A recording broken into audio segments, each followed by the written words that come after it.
When you add them all up, I think they really do represent a significant societal benefit and hard dollar cost savings benefit to the residents of Winston-Salem. SoundThinking CEO Ralph Clark says the devices have brought a wide range of benefits.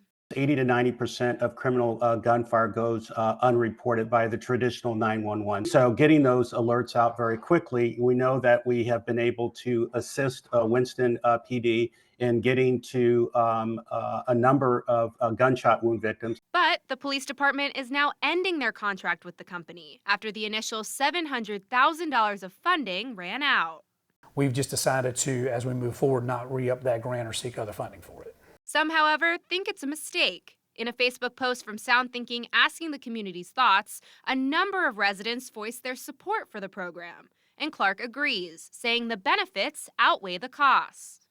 When you hear Winston-Salem Police Department considering getting rid of this technology when it in fact has saved several lives, what do you say to that?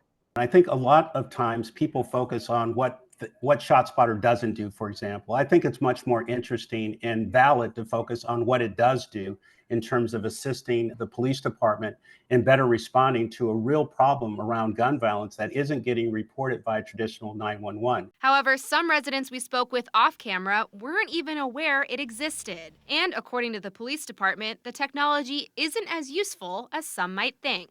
As of right now, ShotSpotter they've delivered what they've promised. We do get plenty of ShotSpotter notifications, but out of those, we're only seeing a third of those typically being where we're finding evidence as well. In response to these comments, Clark sent a letter to Winston-Salem officials, showcasing the benefits the service has had on the community. 102 arrests, a reduction in response time of 5 minutes, a 26% reduction in aggravated assaults, those 25 or so gunshot wound victims that were able to receive trauma care interventions as a result of that precise and immediate ShotSpotter alert. And asking for an open conversation about how the service can be used to supplement the department's other materials. And we approach this with a growth mindset. It's not either or, it's and. So it's not, drones and not ShotSpotter or ShotSpotter and not drones, or CVI, for example. We think it all kind of works together in a fabric. We reached out to the Winston-Salem Police Department as well as Mayor Joines' office to get their thoughts on that letter, but we have not heard back from them at this time.